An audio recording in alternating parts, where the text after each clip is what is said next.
आज हमने exercise start करेंगे 5.4 का इसका क्वेश्चन नंबर 3 है, इसका थर्ड पार्ट। ठीक है, जिसमें ए और बी की वैल्यू को फाइंड आउट करेंगे हम। अब यहाँ पे स्टूडेंट ब्रैकेट में दो वैल्यू दी हुई है, 3 - 2a और b - a। यहाँ पे इज इक्वल टू है, ठीक है, इज इक्वल टू a - 7 और b 2b + 5 है। ठीक है, यहाँ पे स्टूडेंट दो वैल्यू दी गई हमें।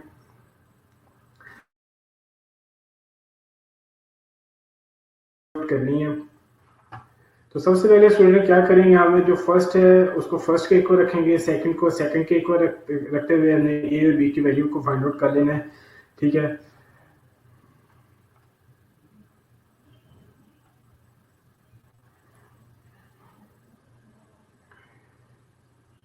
तो सबसे पहले फर्स्ट को फर्स्ट के इक्वल रखा, 3 - 2a is equal to a - 7 है। ठीक है, देन उसके बाद यहाँ पे है हमारे पास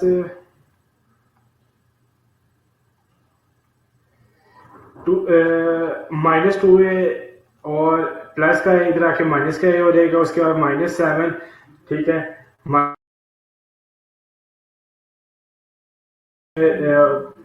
ये माइनस का 3 हो जाएगा और इक्वल टू 0 हो जाएगा हमारे पास। ठीक है,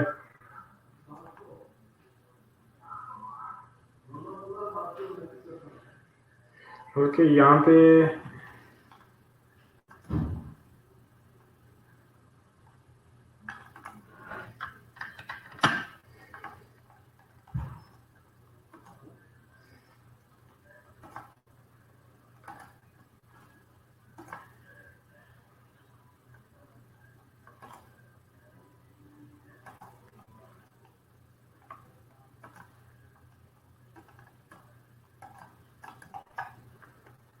यहाँ पे स्टूडेंट इक्वल का साइन भी आएगा, क्योंकि यहाँ पे -a के साथ इक्वल का साइन आ जाएगा।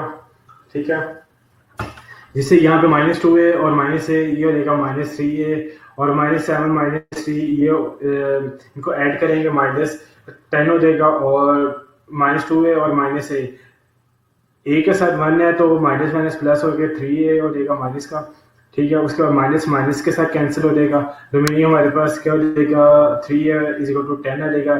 3a की वैल्यू फाइंड आउट करनी है और उसके बाद 3a के साथ मल्टीप्लाई हो रहा है, दूसरे जाके डिवाइड हो जाएगा, तो यहाँ से हमें a की वैल्यू मिल जाएगी।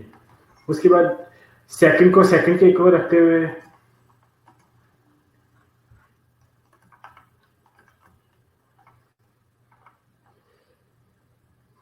b - a is equal to 2b + b। ठीक है, 2b को इधर लेके आएंगे, इक्वल के इस तरफ लेके आएंगे, शिफ्ट करेंगे तो प्लस का वो माइनस का हो जाएगा, -2b और -1 दूसरे जाके प्लस का हो जाएगा, 1 + 5 हो जाएगा। तो बड़ी वैल्यू का नीचे आएगा, प्लस माइनस -2 में से 1 को माइनस करें तो 1 आ जाएगा। उसके बाद 1 + 5 6 आ जाएगा। अब जो वैल्यू फाइंड आउट करनी है स्टूडेंट, उसके साथ वो प्लस में होनी चाहिए, तो लेकिन यहाँ पे इसके साथ क्या आ रहा है, माइनस का साइन आ रहा है, तो इसलिए माइनस को इसका बोथ साइड पे मल्टीप्लाई कर देंगे, जिससे माइनस प्लस हो जाएगा, दूसरा -6 हो जाएगा। तो बी का आंसर हमारे पास आ जाएगा। देन उसके बाद जो इसके, क्योंकि स्टूडेंट ये मैंने आपको पहले भी बताया हुआ है कि हम इसको according to small statements consider करेंगे। ठीक है, अब नेक्स्ट जो है एक्सरसाइज 5.5 है। 5.5 का क्वेश्चन नंबर 3 है, इसका फर्स्ट पार्ट 3। इसमें दरअसल फाइंड करना होता है, बाइनरी रिलेशन फाइंड आउट करना होता है। सबसे पहले इसके बारे में बता दो, बाइनरी रिलेशन क्या होता है। बाइनरी रिलेशन को क्या होता है, इसके हमने सेट बनाने होते हैं।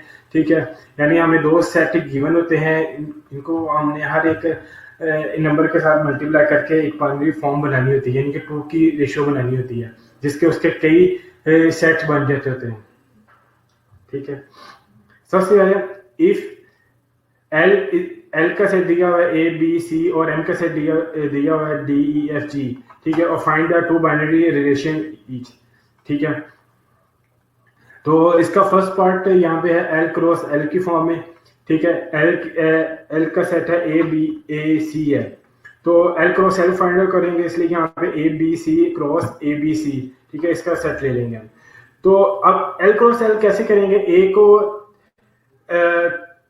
तीनों एलिमेंट के साथ मल्टीप्लाई करेंगे, ए को ए के साथ करेंगे, ए को बी के साथ, ए को सी के साथ करेंगे, इस तरह बी को बी के ए के साथ करेंगे, फिर बी को बी के साथ करेंगे मल्टीप्लाई, सी को सी के साथ करेंगे मल्टीप्लाई, यानी कोमा की सूरत में आपने लिखना है, ब्रैकेट के साथ कोमा की सूरत में आपने लिखना है, ठीक है, यानी ए को ए के साथ मल्टीप्लाई करते हुए दरम्यान में कोमा का साइन ब्रैकेट आपने लगाते हैं आपने, ठीक है, सेम इसी पैटर्न के साथ, तो इसके सेट बनते रहेंगे, ठीक है। अब इनका जब बाइनरी रिलेशन बनाएंगे तो R1 सबसे पहले होगा, ठीक है, बाइनरी का मतलब 2 रिलेशन होगा, R1 क्या होगा, A डॉट ए, यानी कि जो एक जैसे होंगे, ठीक है, एक जैसे होंगे R1 वो A और A, या आप B डॉट बी भी ले सकते हो, C भी ले सकते हो, ठीक है। यहाँ पे मैंने R1 क्या लिया हुआ है, A, ठीक है। इसके अलावा सेकंड रिलेशन क्या होगा, ए बी कोमा बी और सी कोमा बी, ठीक है। यहाँ पे आप ये भी ले सकते हो ए बी सी और सी ए, ये भी आप ले सकते हो। ये आप आपने ऐसे ही रिलेशन इसका फाइंड आउट कर लेना, ठीक है। नेक्स्ट जो एक्सरसाइज है, नेक्स्ट जो इसी एक्सरसाइज का क्वेश्चन है हमारा, ठीक है, वो है क्वेश्चन नंबर 5, जिसमें इफ एल की वैल्यू दी हुई है, एल क्या है हमारे पास, नेचुरल नंबर है, नेचुरल नंबर कहाँ से स्टार्ट हो रहा है, 5 से, और एक्स लेस देन है 5 से, ठीक है, यानी कि 5 से लेस के नंबर आएंगे, यानी कि 1 2 3 नेचुरल नंबर जो है होते हैं वो 1 से स्टार्ट होते हैं, 5 से लेस भी है, यानी कि 1 2 3 4, ठीक है, और इक्वल टू भी 5 है, तो 5 भी इसमें इंक्लूड होगा। उसके बाद नेक्स्ट जो है एम की वैल्यू दी हुई है, वो पी से दिया हुआ है, P stand for prime number, ठीक है, और ये कहाँ से स्टार्ट होता है स्टूडेंट, 1 से स्टार्ट होता है ये भी, और यहाँ पे कह रहे हैं वाई लेस देन 10, ठीक है, यानी कि 10 से लेस है, ठीक है, 10 से लेस प्राइम नंबर है। और देन उसके बाद स्टूडेंट प्राइम नंबर क्या होते हैं, जो सिर्फ सेम नंबर पे डिवाइड होते हैं, अपने ऊपर डिवाइड होते हैं और किसी नंबर पे डिवाइड नहीं होते हैं, ठीक है, जैसे कि 1 2 3 5 7, ठीक है। उसके बाद 11 है। अब यहाँ पे स्टूडेंट 11 जो है वो 10 से लार्ज वैल्यू है, बड़ी वैल्यू है, तो इसलिए उसको हम यहाँ पे कंसीडर नहीं करेंगे, सिर्फ 10 से लेस वैल्यू को हम कंसीडर करेंगे, जो कि प्राइम नंबर होगी। अब उससे लेस वैल्यू कौन सी है स्टूडेंट हमारे पास, 1 2 3 एंड 5, उसके बाद 7 भी इसमें आते हैं, ठीक है, एम में,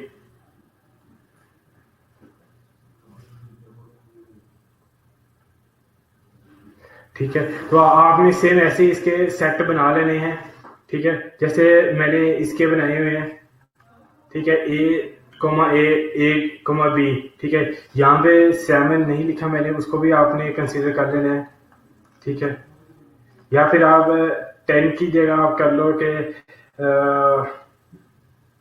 क्योंकि इसमें प्राइम नंबर पे 7 भी आता है, ठीक है, आप कर लो कि 7 से लेस, ठीक है, 10 से वाई लेस देन 7, ठीक है, 7 कर दो तो 7 से लेस कितने हो जाएंगे, 4 आ जाएंगे आपके पास। तो उसके मुताबिक ये मैंने सेट इसके बना दिए हैं, ठीक है, 1 और 1 1 2 1 3 1 5, उसके बाद 2, ये 2 को इन चारों के साथ मल्टीप्लाई किया, ठीक है, 2 को इस 2 को 1 के साथ भी किया, इस 2 को 2 के साथ, इस 2 को 3 के साथ भी, इस 2 को 5 के साथ भी किया, ठीक है, एक मिलकर ब्रैकेट की फॉर्म में मिलकर एक सेट बनाया है मैंने, ठीक है। अब इसकी क्योंकि क्या फाइंड करना है, then make the following relation from L to M, L to M के लिए ऐसे रिलेशन फाइंड आउट करना है कि अब इसमें देखना है कि R2 क्वेश्चन 5 का सेकंड पार्ट में क्या कह रहा है कि x और f, x और y है, जबकि y is equal to x है, y is equal to x, ये हमें कंडीशन दी गई है कि जो y की वैल्यू होगी वो x के इक्वल होगी, और अब y और x दोनों कहाँ पे इक्वल होंगे, 1 और 1 में भी है, 2 और 2 में भी है, उसके बाद 3 3 में भी है, 4 4 4 4 4 और 4 नहीं है, 5 5 है। तो यहाँ पे हम 1 और 1 भी ले सकते हैं, 2 2 3 3 5 5। तो यहाँ पे जो इसके बाइनरी रिलेशन होंगे, ठीक है, यानी कि डोमेन और रेंज। डोमेन का मीनिंग क्या होगा कि जो एक्स की वैल्यू होगी, यहाँ जैसे यहाँ पे हम कंसीडर करें जो फर्स्ट वैल्यू होगी वो एक्स की वैल्यू होगी, जो सेकंड वैल्यू होगी वो वाई की वैल्यू होगी, ठीक है। जैसे यहाँ पे इसमें वन में इस सेट में वन में वन क्या होगी, एक्स की वैल्यू होगी, 2 वाई की वैल्यू होगी। इसी तरह जो फर्स्ट वैल्यू होगी वो एक्स की वैल्यू होगी, सेकंड वैल्यू वाई की वैल्यू होगी, ठीक है। तो डोमेन क्या होगी स्टूडेंट, एक्स की वैल्यू को डोमेन कहेंगे, वाई की वैल्यू को हम रेंज कहेंगे, ठीक है। तो यहाँ पे 2 3 5 में डोमेन क्या होगी 2 3 5, और रेंज क्या होगी 2 3 5। वो डोमेन भी रेंज भी क्या होगी इसकी, रेंज फाइंड आउट कर लेनी है। ये आपने कंडीशन को देखते हुए, अगर आपको कंडीशन में कह दे कि y लेस देन x, यानी कि y स्मॉल है x से, y स्मॉल है x से, इसका मतलब क्या होगा, x की वैल्यू बड़ी होगी, लार्ज होगी, और y की वैल्यू क्या होगी, स्मॉल होगी, छोटी होगी, ठीक है।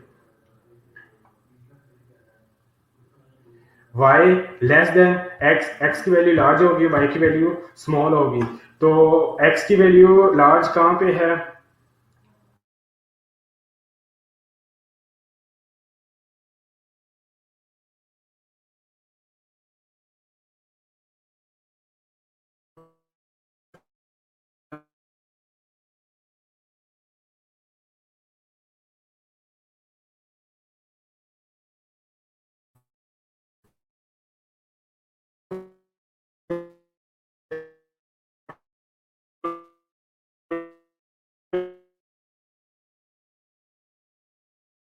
सेट हो, तो उसमें से डोमेन और रेंज को कैसे फाइंड आउट करते हैं, उसके बाइनरी रिलेशन कैसे निकालते हैं, ठीक है।